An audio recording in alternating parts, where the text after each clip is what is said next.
आज मैं आपको सच्ची प्रेत लीला की कहानी सुनाने जा रहा हूँ। यह घटना आज से 12 साल पहले की है। उन दिनों मैं बिहार के एक छोटे से गांव हसनपुर के अस्पताल में काम करता था। एक रात अस्पताल में ज्यादा मरीजों की वजह से मुझे घर जाने में काफी देर हो गई थी और रात के 12 बज चुके थे। उस रात काफी तेज बारिश हो रही थी। मैं भीगते हुए जैसे तैसे अपने घर पहुंचा। बारिश में भीगने की वजह से मेरे पूरे कपड़े भी गीले हो चुके थे। मैं अपने कपड़े बदल ही रहा था कि अचानक मेरा दरवाजा खटखटाने की आवाज आई। मैं सोचने लगा, इतनी रात को कौन आया होगा। मैंने जैसे ही दरवाजा खोला और देखा कि एक लड़की जो बारिश में भीगी हुई थी रोते हुए मुझसे कहने लगी कि मेरी बहन की तबीयत बहुत खराब है, आप मेरे साथ जल्दी चलिए, नहीं तो वो और बीमार हो जाएगी। मैंने उससे कहा कि मैं रात को मरीज नहीं देखता हूं, उन्हें सुबह अस्पताल ले आना। मगर वो लड़की जाने को तैयार नहीं थी। वो रोने और गिड़गिड़ाने लगी। उसकी आवाज सुनकर मेरी पत्नी को उस लड़की पर दया आ गई और मेरी पत्नी ने मुझे उसके साथ जाने को कहा। मैं मन ही मन परेशान होते हुए बाहर आया और अपनी कार निकाली। सुनसान रास्तों से होते हुए वो लड़की मुझे 5-7 किलोमीटर दूर एक दूसरे गांव में ले आई।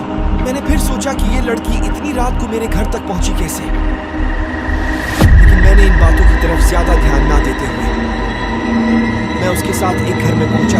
उसकी बीमार बहन पलंग पर लेटी थी। मैंने उसकी बहन की नब्ज देखी और इंजेक्शन दे दिया और कुछ दवाइयां भी लिख दी। उस लड़की ने मुझको बाहर मेरी कार तक छोड़ दिया। फिर मैं अपने घर पर आ गया। अगली सुबह जब मैं अस्पताल के लिए जाने लगा तो सोचा कि रात वाले मरीज से मिलता चलूं, थोड़ा सा ही दूर पड़ेगा। रास्ते में जाने का यह सोचकर मैं वहां गांव में पहुंचा।